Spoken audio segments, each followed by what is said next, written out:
Mrs. Tweed has a shrink. As soon as Mrs. Tweed sat down, Mr. Tweed pointing at her and shouted, "There you are! You're sitting in your old chair, and you've shrunk so much your feet aren't even touch the ground." Mrs. Tweed looked down at her feet, and by golly, the man was right. Her feet was not touching the ground. Mr. Tweed, you see, has been just as clever with a chair and had been with a walking stick every night when he had gone downstairs and shrink the little bit of extra onto the stick. He had done the same to the foreleg of Mrs. Tweed's chair. "Just look at you sitting there in your same old chair," he cried, and you've shrunk so much your feet are dangerously in the air." Mr. Tweed went white with his face. "You've got the shrunk," cried Mr. Tweed, pointing his finger at her like a pistol.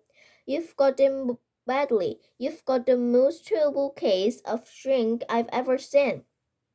Mrs. Tweed began to frighten. She began to dribble. But Mr. Tweed, still remembering the worm in his spaghetti, didn't feel sorry for her at all.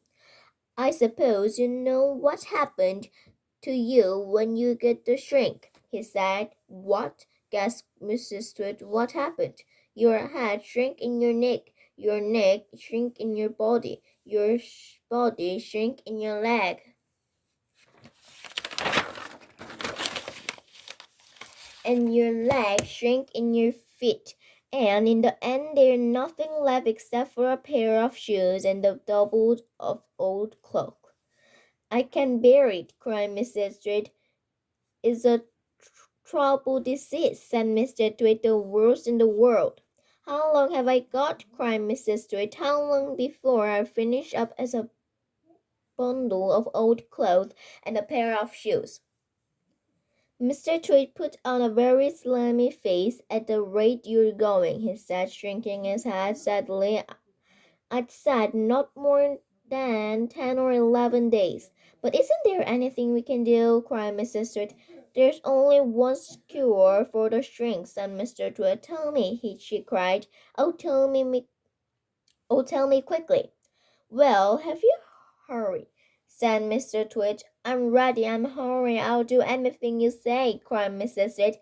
"You wouldn't last long if you don't," said Mr. Tweed, giving her another crazy grin.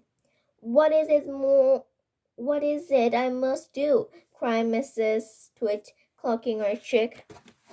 "You've got to be stretched," said Mr. Tweed.